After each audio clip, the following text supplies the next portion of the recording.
When you will ask people questions about their very nature, about the existence, the very questions that define who they will say stuff they don't even know about, but they will assume that they know. They don't know. When you have a particular view, you will always naturally try to just push that and support that. So the donors, the founders, and there was a understanding in our world that humans are the only intelligent, smart people. We are the top of evolution. We know everything, and all the animals are wild creatures. They don't have any mind. They don't have any intelligence. Even though they're saying that their products are hugely scientific, NVIDIA graphics cards and Elon Musk Starship, but all of them are about business and capitalism, just earning money and being the first trillionaire. If we just use one discipline to decipher anything, we will not get the holistic picture. And that thing also takes the life out of exploration, takes the life out of learning. Technologies come from science, but it should be as a byproduct. When we forget that these are as a byproduct and we just try to optimize for the outcome, then we will lose the meaning and the joy of doing those things. And it happens because when all this byproduct grows into a industrial scale, people get greedy. Yeah. Not just greedy, I mean, people take control over it for their whole life. Yeah. Like it just scales in branches, and each branches have their own CEO and controller who just gives his life controlling on this thing, and it never gets curious. It's a good thing, also a bad thing.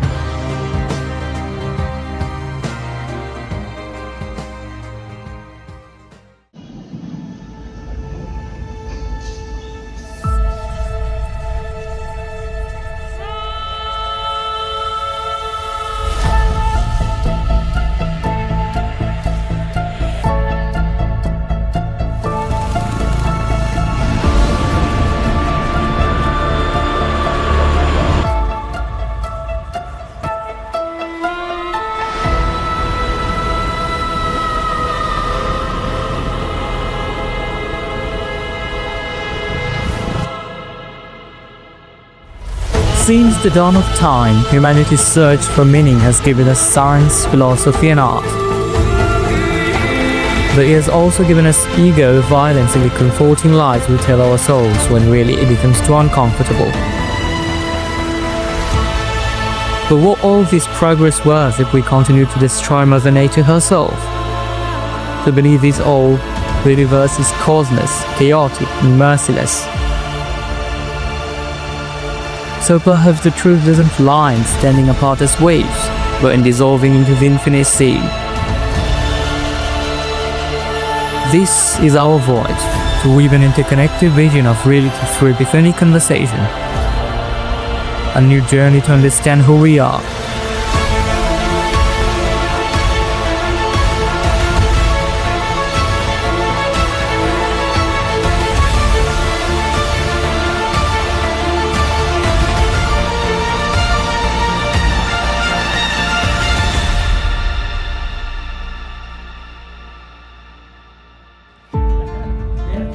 Okay, so welcome. This is the beginning. How's everything going? Relatively great, but not absolutely. Oh, that's a very cool Alberto type of thing. Yeah. So, as this is the very first episode, let's begin with a brief history of us. How we began our journey, how did we connect ourselves, and then how did we find the idea of doing the podcast and the cool stories, right? Yeah. Great way to start. Okay, so we should begin. Okay. You go on, start, then I will add whatever I can. All right. I can see the beautiful city. This is Tangal, Bangladesh, and I was born there in 2010, October 14th. Okay. The birthday is coming soon. Okay. Happy birthday, early. Okay, because we're not gonna make the podcast, any other podcast before birthday. Yeah, this is the only podcast for in that time period. Yeah. So, since the beginning, I was curious due to my parents making me understand about internet and the devices from pretty early on, but no brain rot contents like those CoComelon stuffs. Okay. So, I was curious by internet because I used to search and understand the stuffs that I find interesting in the internet. I think I began with Titanic. I was used to think about Titanic and many more. Okay. Titanic the movie? No, the whole thing about Titanic. When I got into something, I learned everything about it. So the first thing that as long as I remember about me searching anything and getting into that rabbit hole was Titanic. Okay, this was the beginning of this. And I used to search different things like that. And then the COVID hit, and I went deep inside softwares and devices and those learning stuffs. And So COVID was one of the turning point. yeah, I call it my industrial revolution. Your industrial revolution. Okay, great. But Yeah, COVID was we a know- blessing for many people, also for me. yeah, but for most of the people, it was great. So, Renaissance came before Industrial Revolution, but for me, the Renaissance came after Industrial Revolution. Okay. So it was 2023, at the beginning of 2023. I think in the month of February, when we got our first academic books, I opened my science book, and there was a chapter about atoms. I opened it and I started reading it, and I was amazed because before that, I used to think if you take a grain of sand and start dividing it in half, it will just continue dividing forever. Okay. But after reading the chapter, I realized no, there is a small thing called atom, and there are 118 variations of it. And if you put it in different way, everything comes out. Everything is made of atom. So my mind was blown. Then I searched about it in the internet, as I always do. So the first video that came in front of me was the official video by CERN, zooming into the size of atom. So after seeing the scale of atom, I felt very interested on the topic because it was extremely small, smaller than I thought. Okay. You realize that okay, there are some building blocks, and I can literally know that. So that was it was a holy moment for you in a way. The Yeah. ironic thing is that we don't tend to question things at one point. Like I knew Yeah. that if I divide stuff forever, it will continue to divide forever, and I just believed in it and never asked this. Yeah, because you were trained to not go that deep, and we are in a way Society is like when we are children, we have an understanding that we don't know anything and we ask questions. But the moment we start growing up and asking the harder question, that the questions that threatens the identity of our parents and the society, that's when the society train you to just assume stuff that you know. Yeah. Like you realize when you will ask people questions about their very nature, about the existence, the very questions that define who they are, they will say stuff they don't even know about, but they will assume that they know. They don't know. If you just press hard enough, they will first think, if you ask them, do you know about this stuff? He will probably say, yeah, I know. they has to be exposed. Yeah. As I was exposed to them, Yeah. then only I learned. Otherwise, they have this weird belief that it is ingrained that we know everything. And humanity is top of the creation, and we are in Yeah. a way image of God, and we know everything. So you don't need to learn anything, you don't need to explore anything. But the moment you have this kind of realization, you realize that it is just ultimately some blocks of matter which are making up everything. And in a way, later, then what happened? You discovered atoms. So then I started watching more videos about this kind of scientific stuff. So throughout the whole month of Ramadan 2023, I learned the basics of astronomy, astrophysics, black holes, and I was pretty much into it. But I didn't have any goal in my mind still. Not like in a burning question that you are chasing, or No, not exactly any.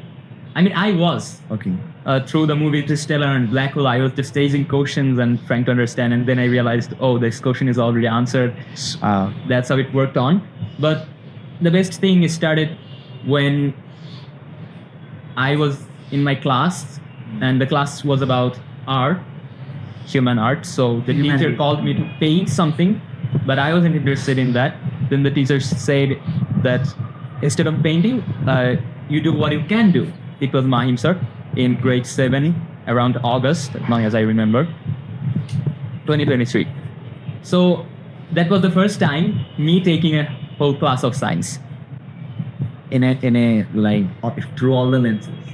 No, just it was astrophysics. So it was the point when I started making my goal. What should I do in my life? I wanted to like become some sort of professor or something. Pretty normal, like very classic level thing. What a science communicator might do, like Dyson and Neil Knight. So you already, Talks. by that time, you already discovered Neil deGrasse Tyson, and then Yeah, that was, and also And another thing. how about the English? The English was it actually not a came problem? through. No, I You had to really- learn it was English to answer this question, or you already knew English before exploring I this? knew. Okay. So what prompted you basically to- when I learned on my childhood, Mm. as I learned the English, and by 2022 my English was already good enough. Okay. So what Basically, prompted you to reached learn English? 2023.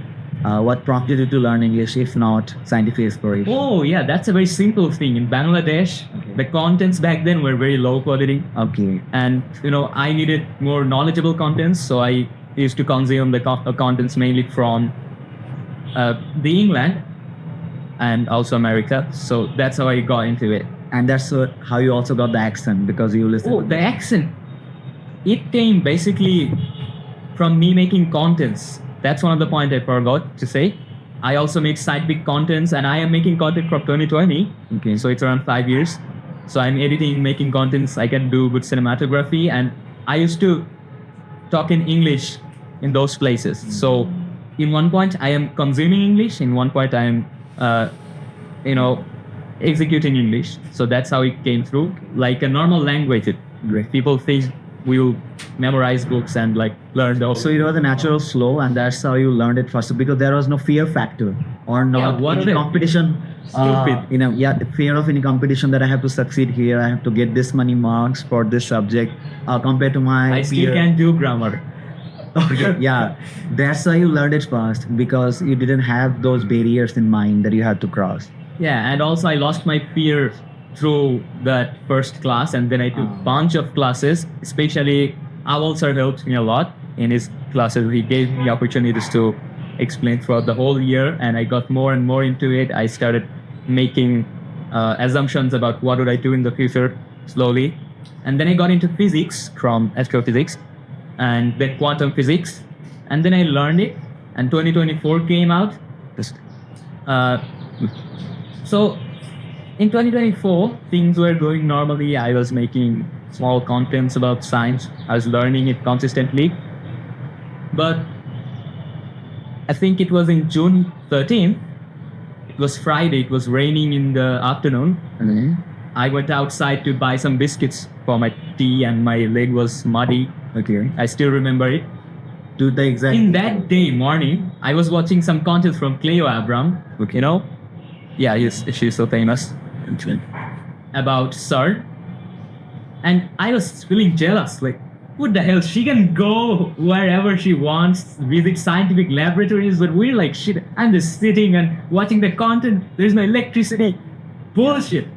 So So- internet is also slow. Yeah, I was sweating on my headphones and watching the content. I was so much disturbed. Then I thought, okay, let me do something for the whole country, build something that will connect all the science enthusiasts and give them a way to get into those laboratories and institutions from wherever they're in the world and connect with the people working on the description. So I got the idea of Curions. Curions meaning the particle of curious people, Okay. because the quantum particles are known as bosons, electrons, and Yeah. they have n in Okay. that. So you put Curious ons with curious. Yeah, it became curious. It's a good So, combination. Curions means the particles of curiosity, or we us. That's a great way to make a So- unit. Yeah, that's how I got into that idea of creating a worldwide scientific organization called Curious Republic of Science. I made the Facebook page, logo, and the YouTube channel literally on that day with the help of my uncle. But I intended to make it public by the next year, Okay. January 1st, 2025. But the movement hit Bangladesh, and we know. After the movement, that terrible timeline, Yeah. The bloody. so student. many organizations were forming to help the fellow people of Bangladesh. Hmm. So I thought, well, I think it's the time to begin. I was thinking of it. I went to this school. It was also raining. It was Tuesday, I think. And suddenly, some students came into my class and said, "Where's Mosak? Take him." And then I walked with them to another room. I was excited. I was not frustrated because I knew I haven't done anything wrong.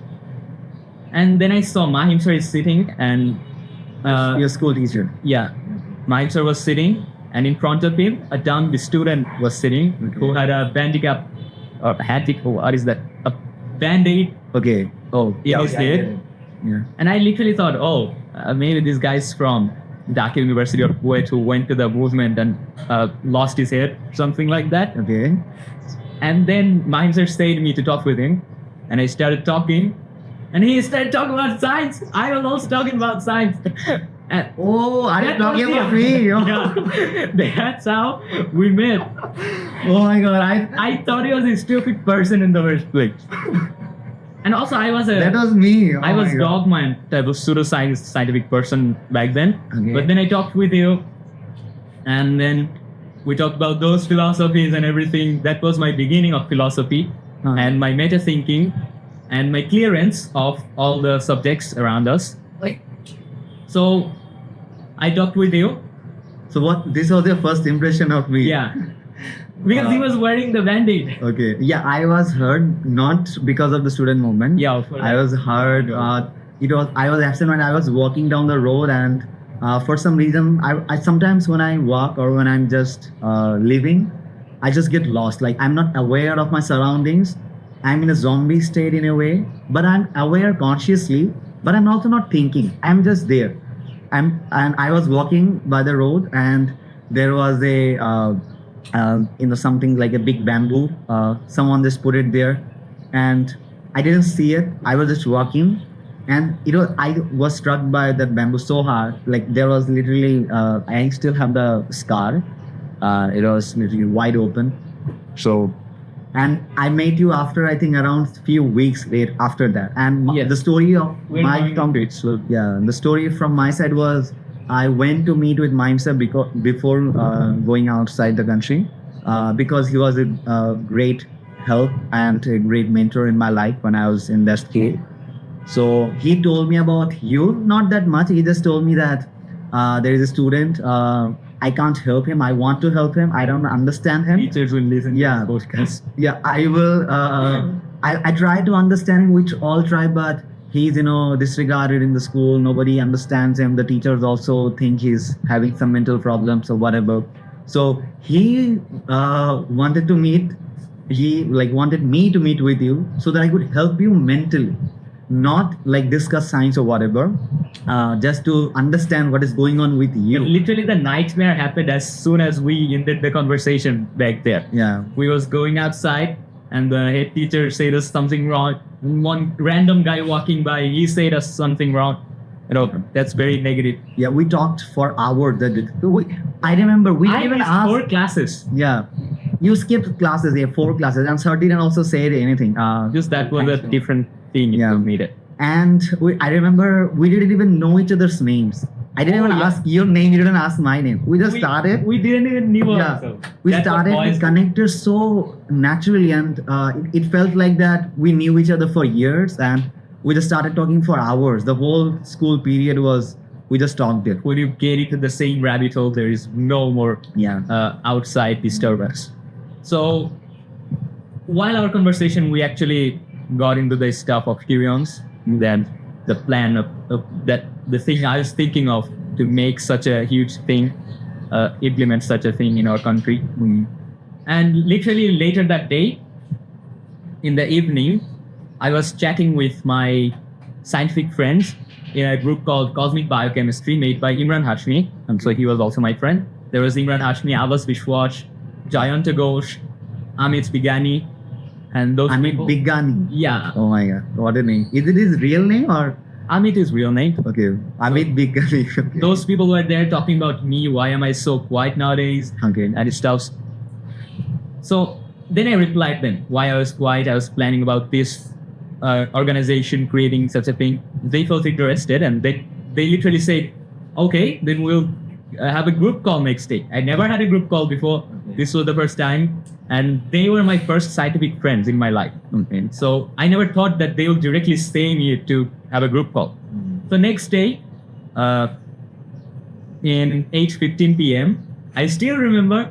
Okay. Like I can understand the how emotional and how important it is to you because you know the details so well. Yeah, we was trying to begin the group call a minute before, and Imran said, "No, begin it at 8:15. Otherwise, we're bullshit." So we began it and we discussed about it. The organization was finally public at that moment. But we continued with this. It never, Took off. yeah, we made, forms. We signed up people in our organization. We even made the trailer. But as soon as we launched the trailer, the whole thing crashed down, mainly because of the examination. Because the government back then implemented such an educational system which didn't have any exam. Okay. It was stupid. Okay. But then suddenly, as the government changed, the examination came out, and the whole community was just diving into their. Yeah. For the first time in They their all life, did it. after so many Yeah. months, they are now studying The for whole exam. thing fell down. Then I also thought, Like okay, everyone got silent. Everyone was busy. Yeah. Nobody. Yeah, I got. It. So I thought, well, let's just do it after the examination in December. And so I also started studying. It was already very late to even study. So we did bad in the exam because there was just a small time gap left and they gave us so much to study. And we gave the examination. Then I tried to revive Kyrions. I tried to talk with them, but they were already in sleep mode. Okay. So it just They lost the never- momentum. That's Yeah. I also have seasonal depressions. So it was at this time totally fucked up. You have seasonal depression. Like seasonal depression means like mood swing in a way. Yeah, but seasonal depression is like in winter you get more depression because the light is less. Your psychology is just fucked up. But I definitely don't want to see that in this year. Okay. Yeah. Because we are doing It will not- crazy This will stuff. not happen. That will be a minor. Yeah, hopefully. So the January came. I still tried to revive it. I was learning science, by the way. I always learn it. No cap, it will not go away. I will just always continue to learn, no matter what I do. So, oh yeah, this was the point when I literally got deep dive into philosophy. Okay. The philosophy of science. Everything, meta thinking, consciousness, and all the deep diving stuffs, connecting every dots of human knowledge. So whatever you learned back then and to that point, every science thing has to everything got synthesized into one picture. Yes. And you could see everything and visualize everything in front of you through English the language of coming philosophy. together, and I started doubting. So what then? You got introduced, totally got into philosophy, and then Yeah. what about curiosity? It got just I was just putting as like it was just there. I was not even caring about it, Okay. but I knew that I wanna grow it. But it's still, my brain was just saying, just learn philosophy, bro. Just don't care about that. I talked with you about philosophy, and then we learned about those stuffs, and it went on for months. But after Ramadan of 2025 this year, I met with you, and then we was walking outside around the city, and that was the point when we again talked about Kyrions, and I changed my vision from our organization to a startup, because organization was old school. That's when we realized we had to make it in such a exciting fashion. A startup, entrepreneur, and also I was thinking of money at that point, business, because I lost my view at one point by thinking that I'll just become a classic professor, type of thing, science communicator. But I forgot something. Because way back in 2021, I loved Elon and his work. That was the time when I learned about business. And I used to think, oh, I'll become a huge entrepreneur, billionaire. So Arabic accent. So, but I lost it because of the society again. They just they put so much fear, and it is made it impossible to even pursue that. Yeah, and you realize that people lost momentum in organization because there is an incentive. But in a startup, there is an incentive, there is a survival factor that they will get taken care of, their livelihood they will get taken care of. But in an organization, everything is just mental, and you don't see exactly, in a way, you don't feel fulfilled in terms of literally in your belly. You don't feel fulfilled because there is no food coming out of this organization. Yeah. And in a startup, it helps you to have when you see the business model, when you see the revenue model, especially, people then have some assurity. Okay, if I put my time and money here, I will get some return. Yeah. So you totally. Yeah, I remember that I was also disturbed because when I first met with you, you told me about Curiums, and I was interested by us. I was not being able I to. was not clear at all about explaining this. Yeah. And I asked for clarification again and again, but I got nothing from you because I am. You guys were still trying to figure out, and also people were asleep. And I really wanted to put my time and effort there fully, but I was busy with my research and with the conference. You listen to your query. Yeah, so that's why I couldn't. But I remember when you also met after Ramadan. Working, I I was angry in a way, disturbed with you people because you put so much hope in my mind that this will be something, and I really wanted to build something. But when I was asking for updates, what is going on, I got nothing. And Because then I myself was, bruh. yeah, and then I realized when I met with you that you wanted to make something, but you lost people, and also That was the point when I changed my own view, what I want to become, from a classic professor to Yeah. a huge entrepreneur, science-based one, not and just also professor there is a very the degrees of freedom is very less, and you don't have resources to do the things that we want to do and you want to achieve. And professor's life is today, it is very hard, and you can't make that much change. You can with people by teaching people, but in our country it is fully politically based, and doesn't matter how good you are, how great you are, how good you do in your exams, still if you don't have favors, and also you are rebellious. That's another point. I think you are too much rebellious in the sense, not without a cause, rebellious with a cause. And obviously teachers and our society doesn't accept that. So in professors, when you will study, people do not accept. The same problem was with Einstein.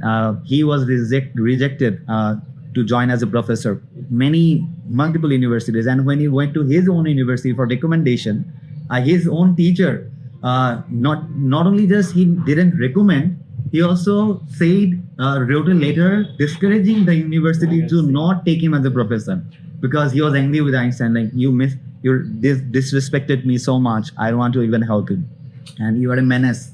The exact word, you are a menace. I don't want you to ruin other children's life. So he was, I think, to the village. yeah, and he was also in a relationship. He was expecting his child to come in this world. So Yeah, it was a very But messed up situation. we are different than that. Yeah, but you realize that professorship is not a that much. We need a happy big thing. Yeah, We need it. you need more freedom. Okay. So after all of this combining together, when we was walking, we figured out we have to change our vision. And since then, I started changing the vision of Curions into more wide view, into a more scalable view. Okay. So it's now a goal to create the world's largest science-based ecosystem. And we're working on it for months, and we'll explain about it slowly in this podcast, because we're yet not sure what we're doing in Full extent. It's going in a way with our instinct, and these all things are part of it. Now, how did we came here? This is an interesting story. So we used to talk about Curions, right? A lot in internet or outside, whatever. But when we talk about all this corporate and business stuffs, important stuffs, we just got into philosophy, science, and all of this.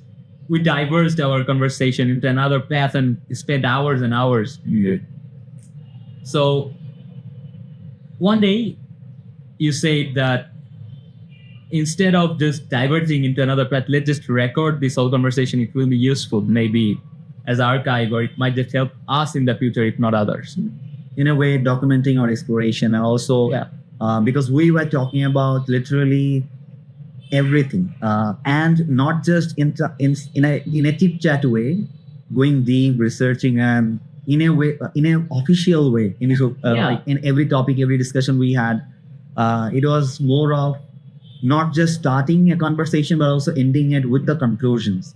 So we thought, if we can record and document this exploration and our study of this kind of subjects that we are exploring, and nobody was doing that. Very few people in the world want to, because our institution are also trained to just create the application of our discoveries, not seeing the whole picture and not seeing the reality as it is. So our main objective, and that's why we also got diverted in terms of only discussing stuff and trying to understand the truth other than creating curiosity. Yeah. Because we are not thinking in terms of creating an application or service or how to create a product out of it. We are just interested in learning. And that is really missing in medicine, in science, everything nowadays. Our institutions, Every are- industry yeah, and the big companies, the learning point is this. yeah. The goal is just to create an application out of it. What is the use of Be the first trillionaire. yeah what is the use of it? But the more we started about creating a service, we just got into discussion, got into doing stuff, learning The stuff, most studying. natural Yeah. entrepreneurs. Then we realized that the best way to do this is to just do it in an official, in a structured way, so that whatever we do can have an actual output and have an impact. Emotion that we had, we just save it Yeah. and we then talk it in this podcast so Yeah. that it doesn't waste our time while the important conversation. And also, this podcast will be a way to do the research that we are doing in a more structured way, and also collaborating with people, professors, researchers, building an ecosystem where people can collaborate, build, create.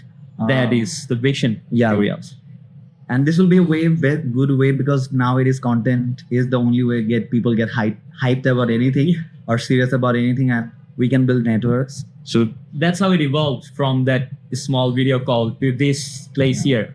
And this is 1.5 years already since I got the idea of Curions, and this is just the starting, the solid start. Is Here. actually doing something. We're really feeling that entre energy. Yeah, Yet I can't spell it still. entrepreneur. Yeah. I really You don't need to. But the goal here, our ultimate purpose here, is to build an institution, which we have started. We have started working on a paper where we were taking all the different disciplines to have in a way, have a substrate of the universe, to have something that is not only just theoretical, but also based on the empirical evidence that we already have. So creating a paper that will incorporate all the disciplines and explain their role in creating this larger picture, the holistic picture of the nature. Because there's only one institution I know in New Mexico, in America. They are committed to creating this kind of pictures, or researching in a way that will give them the holistic view of the whole universe. Not just whenever we are studying about mind, we're not just taking the Freud's approach, the psychologist Freud. He just created a system, and most of the psychology in our world right now is like that. He just created a system classifying everything, just diagnosing stuff, and not also understanding where it is originating, how to cure it. In terms of also our diseases, we use RCT model, randomized control trial, where we don't try to understand the disease. That the disease is here in the body. The body is giving birth to the disease, but what we do is we take out the disease out of the body, and we don't even know how we are treating it. We just use different random trials, like different Disease combination level of drugs. Yeah, different combination of drugs, and then we keep on trying it for years, for months, the different permutation combination of the same drug or different drug, to see how to kill the disease or how to suppress the symptoms. And then we use it on people, and we do mass trials. This is not the way to understand the disease. Yeah. If we just take it out of the body, we lose the perspective of This why is not a it was- disease anymore. It is just a Yeah. bacteria and virus living Yeah. like itself. Yeah. And we will never understand why the disease was born in our body in the first Yeah. place, so that it doesn't get born again. So this is one example of medicine, same with physics, everything. So we are in a way, the more science is progressing, it is progressing in terms of in a capitalistic way, truly, not. Yeah, the main thing that other industries are focusing on is capitalism, Yeah. not the learning. Even though they're saying that their products are hugely scientific, NVIDIA graphics cards and Elon Musk Starship, but all of them are about business and capitalism, just earning money and being the first trillionaire. Yeah. But in our case, naturally, what happened is that learning is our base. This is what we do. Yeah. Like This is what we studying. thrive. Yeah, this Yeah, is what gives us understanding. purpose, joy, meaning, art, philosophy, science. This is what give our pale life a sense of living, like the vibrance of life, the diversity of life. This can be only understood if we see things as it is. We're using different lenses. We can't see things in one lens. We have to understand that every lens that we wear, if we use a green glass, everything will look green. If we use a blue glass, everything will look blue. Same with the different discipline of science. If we just use one discipline to decipher anything, we will not get the holistic picture. And that thing also takes the life out of exploration, takes the life out of learning. Because the thing that we're doing is that we're taking learning and knowing the universe as our base. And anything that is coming out of it as a byproduct is what we are scaling with. Yeah. Like the content that you're watching here as a podcast is a byproduct of it. And then we could have products that are being generated from our studies of our universe. Technologies. Yeah. So, like Medicine. everything that we have in the world runs with science, not economics, not taxes. How wealth is created, not through taxes, not through. People think that in a way, wealth is managed by economists, tax people, and governments. But no, the Industrial Revolution happened because in the 1800s we figured out thermodynamics, the laws of thermodynamics, the laws of heat and Because Newton was being curious. yeah. So because of that, we understood how to use heat, how to use energy, and how to run machines. Yeah. And because of the Industrial Revolution happened, same with our understanding of the electromagnetism. We got light, we got then understanding of our quantum physics, we got internet, we got GPS through general relativity. So everything that we see, we got iPhone because of it. Without understanding of Quantum mechanics. Maxwell's law of electromagnetism, without understanding quantum physics, we wouldn't have iPhone. So technologies are the wealth creation machines, and technologies come from science, but it should be as a byproduct. When we forget that these are as a byproduct and we just try to optimize for the outcome, then we will lose the meaning and the joy of doing those things. Because And it happens because when all this byproduct grows into a industrial scale, people get greedy. Yeah, not just greedy, I mean, people take control over it yeah. for their whole life. Yeah. Like it just scales in branches, and each branches have their own CEO and controller who just gives his life controlling on this thing, and he never gets curious. And It's a good thing, also a bad thing. Yeah, Because it has to happen. this but also- decentralization is good because one guy should not control the. But if it gets decentralized, people don't see and understand the the whole- universe in a holistic view. yeah, and they don't appreciate where it came from. The Yeah. technologies. What is the? They're just working evolution. if they can get money from their branch. So that's what we don't hope happens. We don't know. I mean, we'll not let it happen in our lifetime, but we really want this thing to be a Technologies are great. Innovation, we love everything that is a byproduct of science, but it should be as a byproduct. The scientists should not be forced to study and do research to get a specific outcome, to do something specific for money. And this thing we saw with every field in science, even in animal cognition. Scientists in the 1960s in Cambridge and in other universities, I heard it from a colleague. She is now very old. But he got into his PhD program in 1916, so in Cambridge. So she was not allowed to call his animals with names. Like she wasn't allowed to give them name. She used to study chimpanzees, but she was forced to use numbers, take the emotion out of the research, the joy out of it. Although the evidence was saying that animals have minds, animals have their personalities, they have a culture, they have society. But because we had dogmas, because science is ultimately run by people, so obviously it will have dogmas and superstition, and it was forced to move into a particular direction.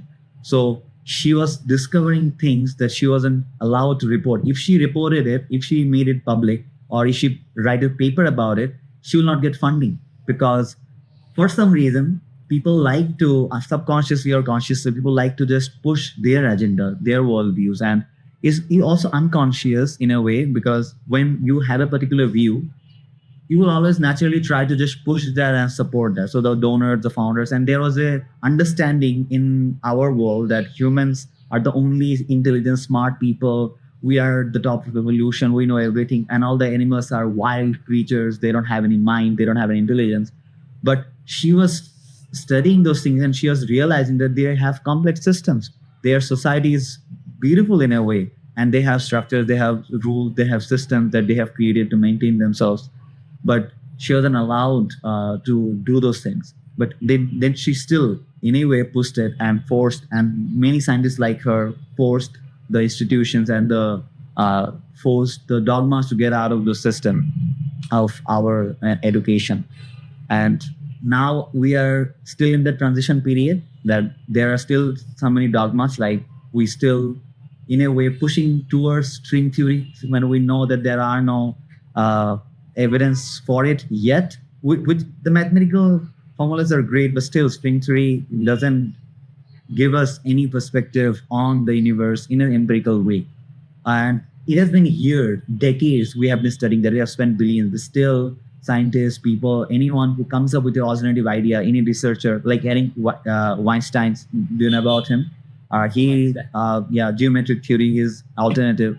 Maybe it doesn't matter how good his theory is, but people are not, the institutions, the so-called established institutions, they're not even interested, the professor is not even interested to look into bias. They have bias. They have spent. Yeah, they have spent years into it. Now they are not ready to discard it, because that's human nature. But we need to, in a way, push through those dogmas and have a system which is open all the time. What the system that we're creating. Yeah. We really want it to be really big to you guys.